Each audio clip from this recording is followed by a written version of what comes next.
How to Create a Glitch Monologues Season 4 Chapter 7. This is the 7th episode of How to Create a Glitch in the Matrix Monologues Season 4. In this episode 1 we'll be discussing several loosely connected ideas in relation to creation, art, archetypal forms, law and the outsider effect.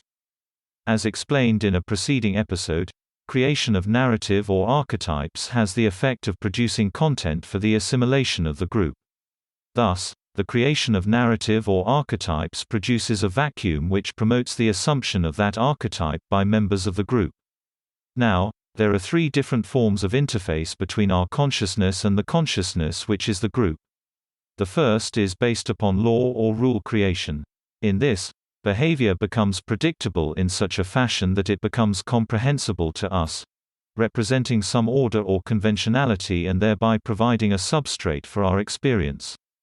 The second form of interface is that of the theory of reality, which is to say that we can interface with reality by setting out heterogeneous rules of consciousness and evolution.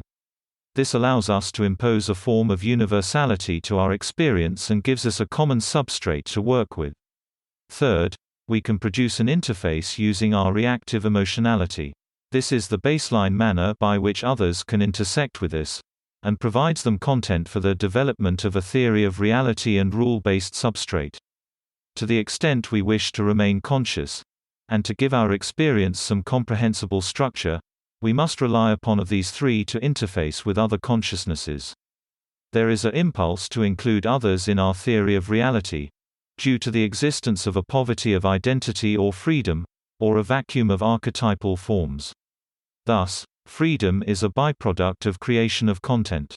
In other words, although our theory of reality allows us to create an outsider role within the archetypal vocabulary of the group, it doubles as our outsider effect by providing the vocabulary to navigate into new spaces of creation and narrative. Other individuals are forced to produce in us rule compliance or reactive emotionality to the extent we become isolated by our theory of reality.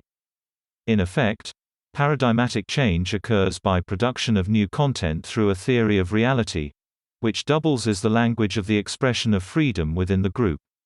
For those unable to interface through the theory of reality, the only choices are to utilize reactive emotionality or rule compliance. Now, what is art then? Art is merely the manifestation or reinterpretation of content created by outsiders manifested in the reabsorption into the group of their theory of reality. Anyway, that's the end of the podcast for today. If you enjoyed it, please like, comment and subscribe.